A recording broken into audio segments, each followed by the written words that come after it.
The dog moved before anyone understood why.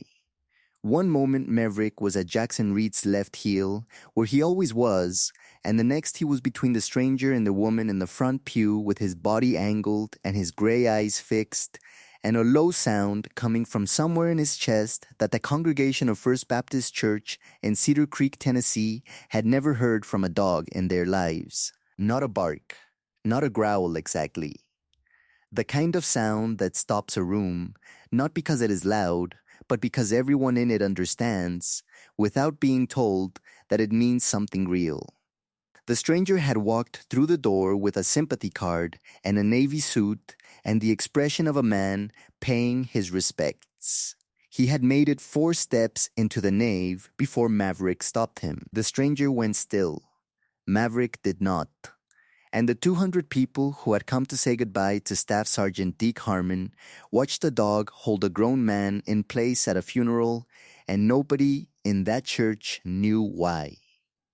Jackson Reed knew why. Before we continue, tell us where you're watching from in the comments below. If this story moves you, please subscribe and stay until the very end. We read every single comment. What you're about to hear is a story about what a dog remembers and what a man owes his brother, and how truth finds its way into rooms that try to keep it out. Chief Warrant Officer 3 Jackson Reed, retired, was 40 years old and carried the particular weight of someone who has been making life and death decisions for other people since he was 22, and has arrived at the far end of that responsibility with the calm and the cost both visible.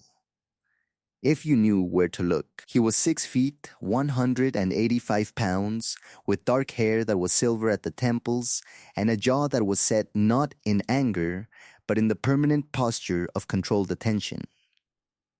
His left eye was slightly slower to track than the right, a traumatic brain injury from Mosul in 2017 that the Army had been honest about and that he had been honest about with himself, which was how he'd arrived at the medical retirement he hadn't wanted and the decision to stop fighting the paperwork and find another way to be useful. The slight lag in the left eye was the only thing visible. Everything else about him was complete. His eyes, taken together, were the color of creek water in September. Greenish-gray, clear, with a particular steadiness of someone who has decided that the world is worth looking at directly, whatever it shows him. He was not a SEAL. The title was the town's shorthand for any kind of special operations service, and Jackson had stopped correcting it a long time ago. He had served as an 18 Delta Special Forces Medical Sergeant for 12 years attached to 7th Special Forces Group, with rotations through Iraq, Afghanistan's Panjshir Valley, and a classified operation in the Horn of Africa that had lasted 9 months and left no public record.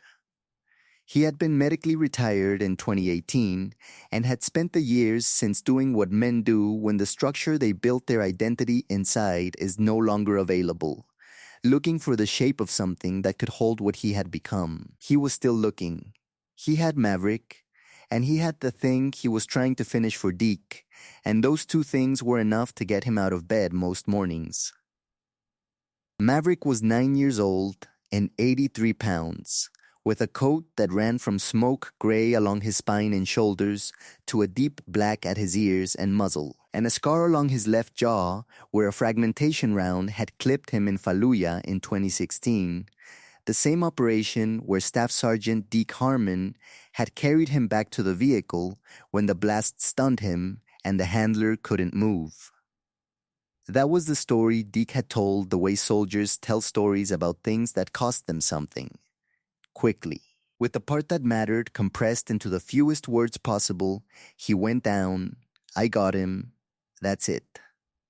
Maverick had belonged to Deke for 4 years and to Jackson for 8 months, and in 8 months he had not forgotten who Deke was.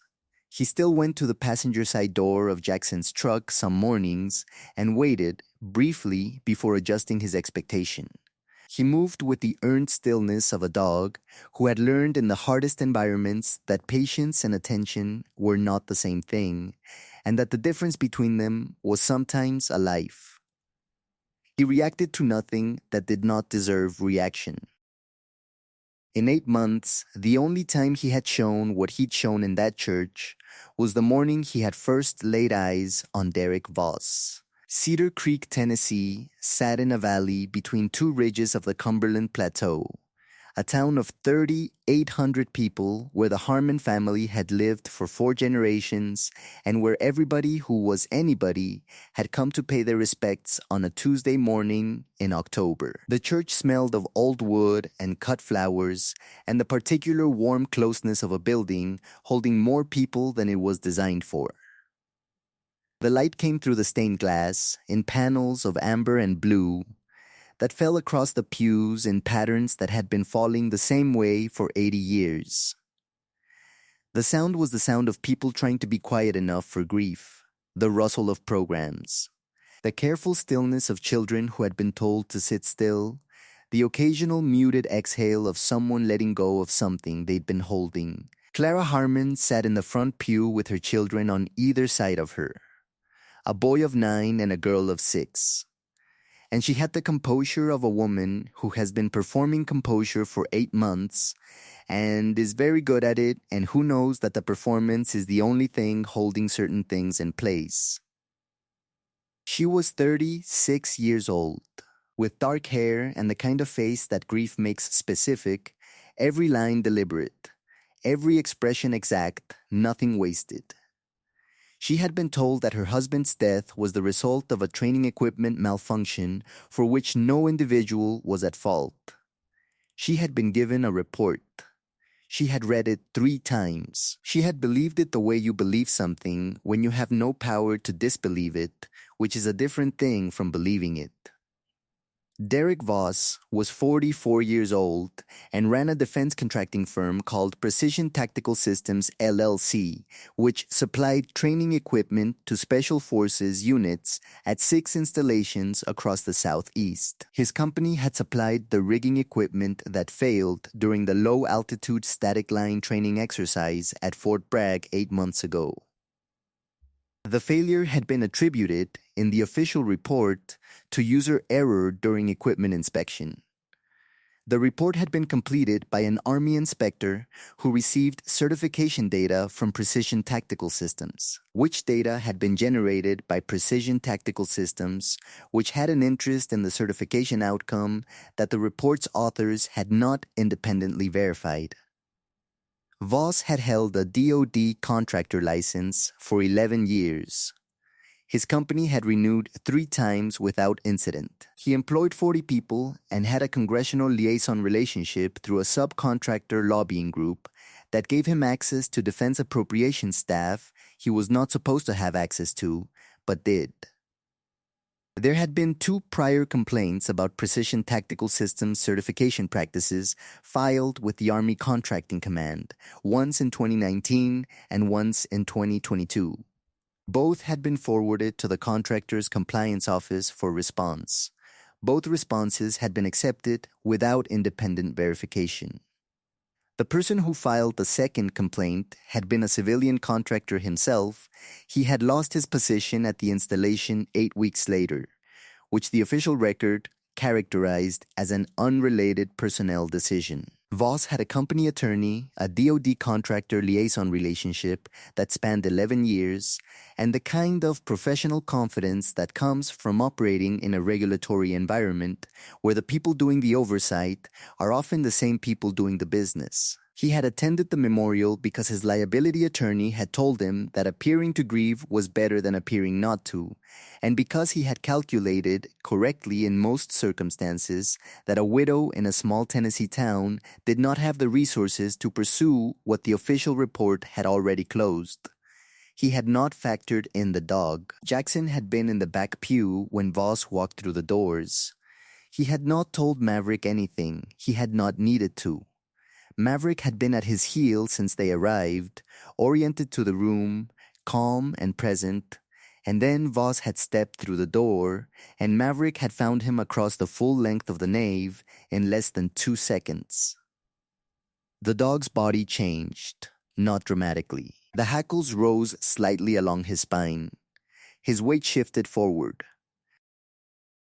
And he moved, not fast, not aggressive, simply purposeful, between Voss and the front of the church.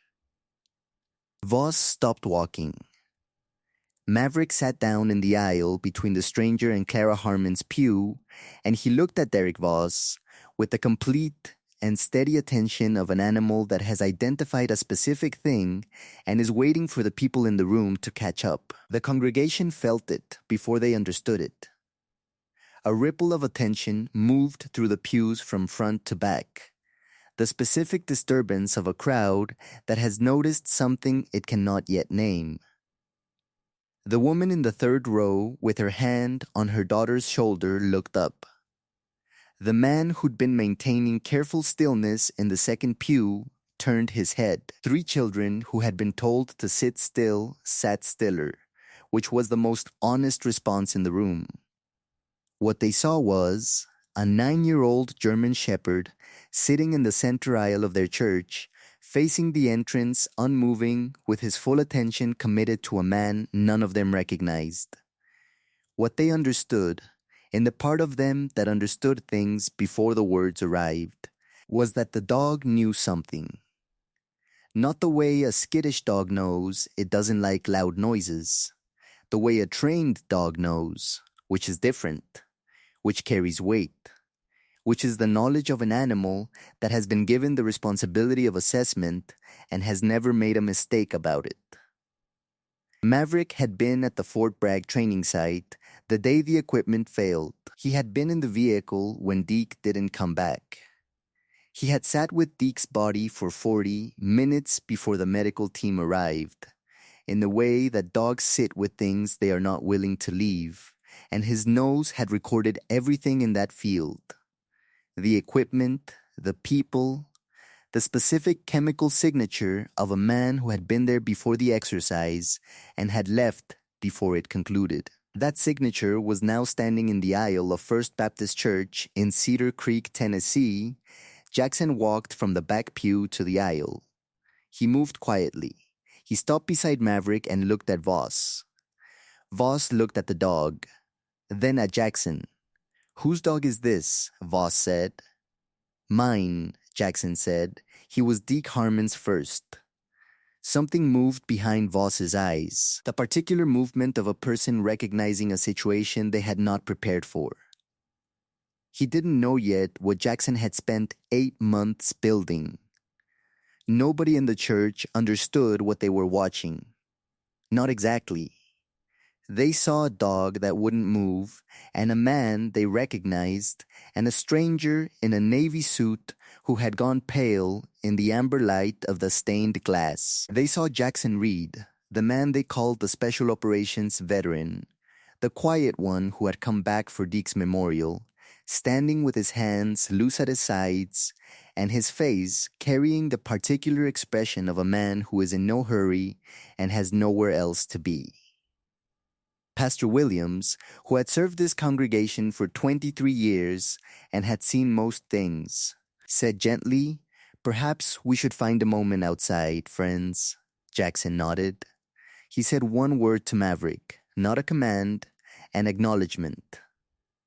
Maverick rose. He did not move away from Voss. He moved alongside Jackson, positioned between them, and they walked out of the church together into the October morning, and Voss walked with them, because the alternative was to stay inside with 200 witnesses watching him refuse to move, and he understood, in the professional part of his brain that was still calculating, that refusing was worse than following. In the parking lot of the church, with the mountains visible behind the cedar trees and the October light coming in low and gold across the gravel, Jackson Reed told Derek Voss what he had. He told him calmly and without raising his voice, in the same tone he had used to brief medically complex situations in the field. Complete, sequential, with no extraneous information and nothing left out. He had the maintenance records for the rigging equipment used in the exercise, obtained through a FOIA request filed 6 months after Deke died. He had an independent engineering analysis from a retired Army equipment specialist who had reviewed the records and had identified a specific defect in the load-bearing connection that should have failed the equipment certification inspection, a defect that would have been visible on a proper physical inspection and that was not present in the manufacturer's production records for the year. The equipment was manufactured, meaning it had developed after production and had not been caught. He had the certification records that Precision Tactical Systems had submitted, which documented a passing inspection for the specific component. He had a comparison of those two documents side by side, prepared by the Government Accountability Project attorney who had been building a parallel case for 14 months. He had spoken to the Army Criminal Investigation Division the previous evening, and Sid had confirmed receipt and had dispatched a special agent from the Fort Campbell field office. Voss listened. His expression moved through 3 distinct phases. The first was the professional calm of a man who has been in difficult conversations before and believes he can manage them. The second was the narrowing attention of someone beginning to understand the scope.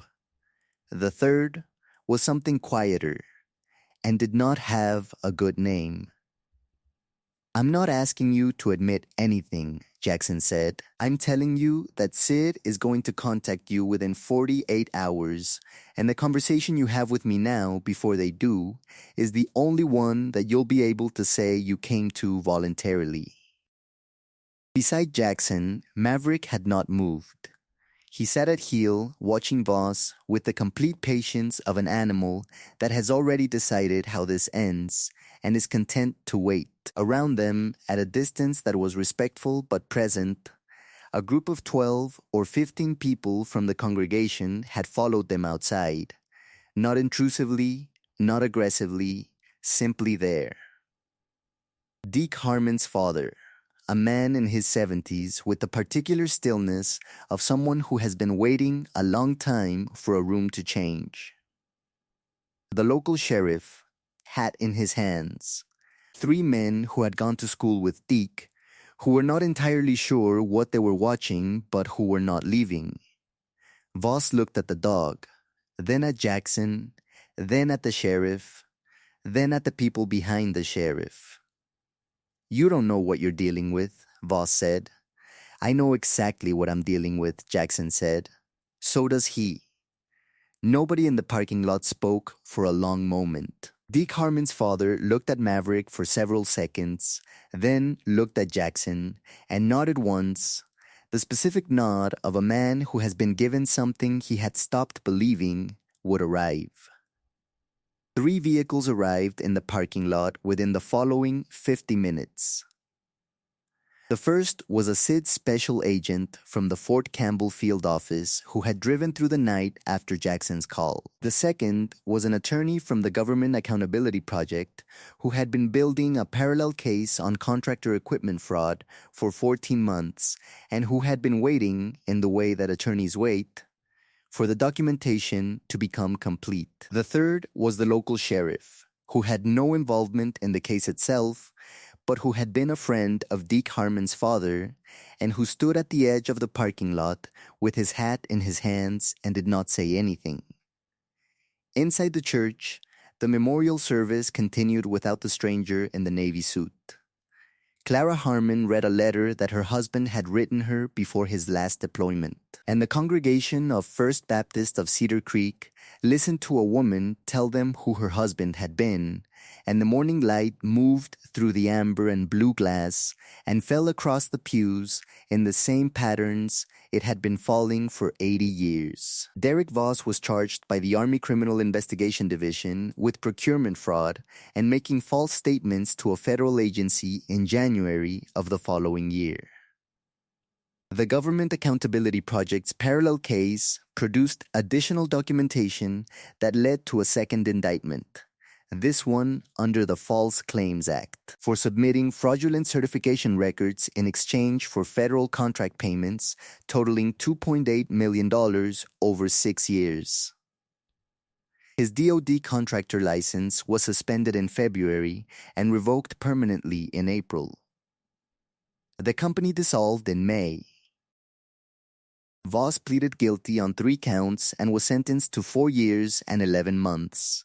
He served it at a federal facility in Tennessee, 47 miles from Cedar Creek. The Army's official investigation reopened following the SID action, issued an amended finding in March. Staff Sergeant Deke Harmon's death was reclassified as the result of equipment failure attributable to contractor fraud. His service record was amended. Clara Harmon received a letter and then a phone call from the Army's Casualty Affairs Office, and she sat at her kitchen table with the letter and her children and allowed herself, for the first time in 8 months, to know what she had already known. 6 months after the memorial, Jackson Reed sat on the front porch of a rented house on the edge of Cedar Creek, with his coffee going cold on the railing and Maverick at his feet in the June warmth. The mountains were where mountains always were, old and permanent and indifferent to the particulars of what happened in the valleys below them, which Jackson found comforting. Maverick's tail moved twice in the morning air, not at anything specific, just the movement of a dog who has settled into something and found it sufficient. Clara Harmon had stayed in Cedar Creek. She was working again. She'd taken a position with the county school system, which was where she'd been before Deke deployed for the last time. Her children were doing the things that children do when their grief has been given a shape they can carry, poorly on some days, reasonably on others, with the specific resilience that children have when the adults around them are honest with them about what happened. Jackson brought Maverick to see them on the first Sunday of every month. The children called the dog by name, and the dog sat beside them with his gray eyes moving and his tail doing what it did. Sometimes truth doesn't arrive announced. Sometimes it walks in on 4 legs through a church door on a Tuesday morning in October, and it stops in the aisle and it stays there until the room has no choice but to understand what it has been looking at. We spend a great deal of our lives waiting for truth to come in the forms we expect. The document, the testimony, the official finding, the letter from the Army. And sometimes it comes in all of those forms, eventually.